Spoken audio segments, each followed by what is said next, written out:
2022 کا کوئمبٹور کار سلنڈر دھماکہ کیس اور گزشتہ سال منگلورو دھماکہ کیس کے سلسلے میں نیشنل انویسٹیگیشن ایجنسی نے بدھ کو تمل ناڈو، کرناٹک اور کیرلا میں 60 سے زیادہ مقامات پر چھاپے مارے، جن میں تمل ناڈو کے کوڈنگایور اور کیرلا میں منڈی شامل ہیں۔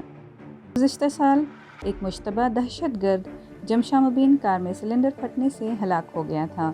دیوالی کے تہوار سے ایک دن پہلے ہونے والے اس دھماکے کو لون وولف قرار دیا گیا تھا۔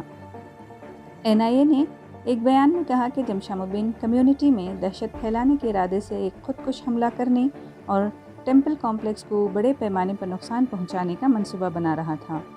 سٹی پولیس نے اس سے قبل مبین سے 75 کلوگرام دھماکہ خیز مواد، دستاویزات سمیت داعش سے مشابہ جھنڈا وغیرہ ضبط کیا تھا۔